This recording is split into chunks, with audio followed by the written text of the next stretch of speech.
Je viens de récupérer un vieux Minitel que je vais démonter, voir si je peux récupérer encore des pièces dedans. Ça me permettra peut-être de retrouver quelques composants et de continuer à faire des expériences. L'expérience que je voudrais partager avec vous, c'est vous montrer comment on peut remplacer un transistor comme ça, TIP 122 d'Arlington, par deux transistors comme ça, NPN BC547B. Je vous montre ça tout de suite. Voilà le premier schéma d'essai d'ampli qu'on va faire. Donc c'est très simple, une alim en 5 volts en courant continu. Ici mon petit micro, ici mon haut-parleur. Celui que j'utilise est en 4 ohms de watts. Là je mets une résistance de 10 kΩ. Et ici je mets un transistor BC547B avec base, collecteur, émetteur. Et je branche le haut-parleur en amont du collecteur. On va regarder ce que ça donne. Alors voilà la breadboard, donc je remets toujours mon petit gobelet pour amplifier l'effet haut-parleur, parce que vous allez voir dans cette configuration là, l'amplification est très faible. Donc là j'ai ma carte d'alim, mon module d'alim en 5 volts, je mets sous tension, là j'ai le micro, ici ma résistance de 10 kΩ, le transistor, et donc le haut-parleur. Donc là l'amplification, elle existe, mais elle est très faible.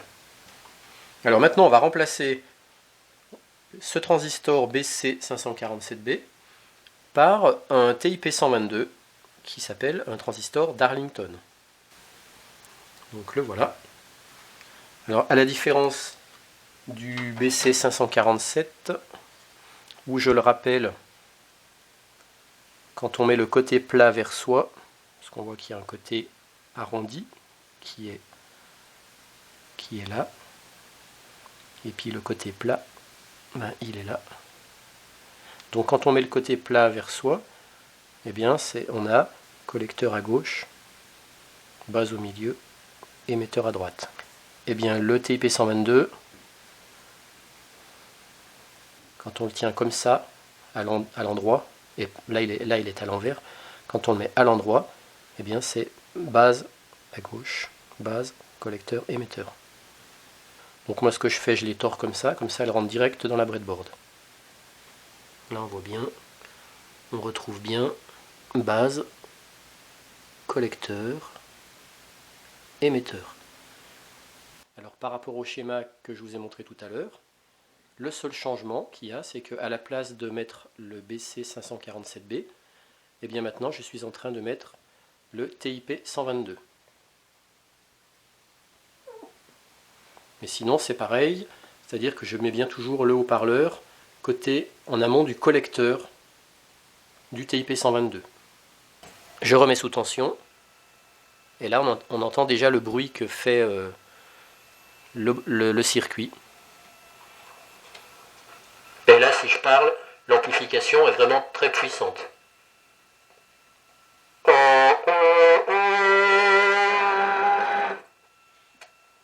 Donc là on a vraiment un effet d'amplification qui est très puissant.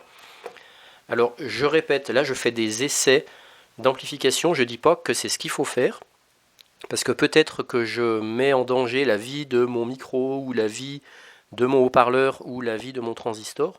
Le transistor je pense pas. Mais peut-être, comme j'ai pas de filtre, que j'ai pas de barrière, et je n'ai pas de condensateur, peut-être qu'il y a des courants et des tensions qui sont mal répartis dans le circuit, et qui risquent d'endommager peut-être un micro ou un haut-parleur. Maintenant qu'on a pu comparer l'amplification créée par un BC547 et celle créée par un TIP 122, où on voit que celle du TIP 122 est beaucoup plus importante, on va remplacer notre TIP 122 par deux BC547 montés en Darlington. Je vous explique ça. Voici le schéma de ce qu'on vient d'utiliser avec le TIP 122. Et maintenant, je vais le modifier en mettant deux BC547B en montage, ce qu'on appelle Darlington.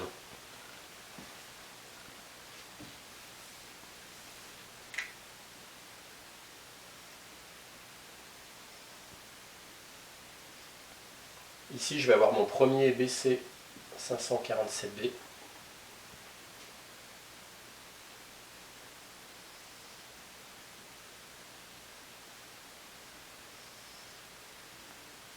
base, collecteur, émetteur.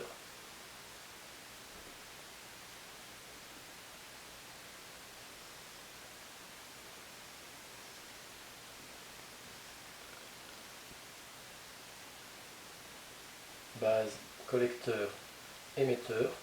Le principe du Darlington, c'est de brancher les deux collecteurs en branchement commun et de renvoyer l'émetteur du premier sur la base du deuxième. Et donc en fait c'est ici que je garde pour l'instant mon haut-parleur.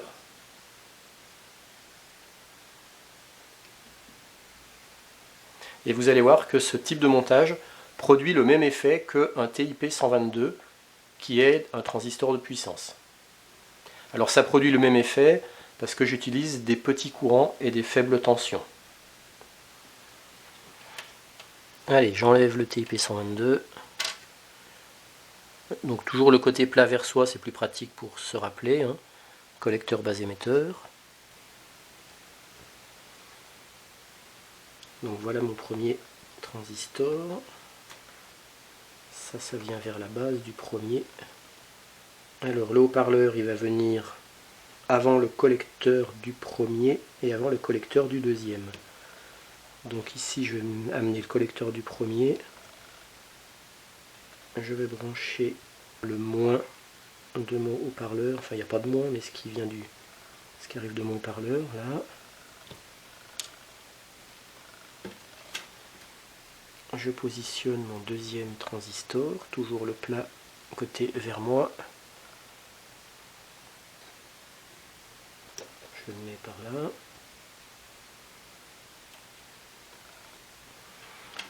Alors ici j'ai l'émetteur de mon premier transistor, je le ramène sur la base de mon deuxième transistor. Ici je prends la même couleur, en vert par exemple. J'ai ce qui arrive au collecteur de mon deuxième que je viens brancher au même endroit que le collecteur de mon premier. Et puis j'ai l'émetteur du deuxième transistor qui va vers le moins du circuit. Ah bah oui, je l'avais là. Je peux renlever, je l'avais là. Voilà, qui va vers le moins du circuit. Donc toujours se vérifier. Donc là j'ai mon signal qui vient sur la base de mon premier transistor. Le collecteur du premier transistor il est là, le collecteur du deuxième il est là. L'émetteur de mon premier vient sur la base du deuxième. Ouais, c'est bon, et là j'ai l'émetteur du deuxième qui va au moins. Je mets sous tension. Voilà. Et on entend déjà l'amplificateur, enfin dans le haut-parleur. Et là, si je parle, j'ai à nouveau un fort effet d'amplification qui fait même bouger le gobelet.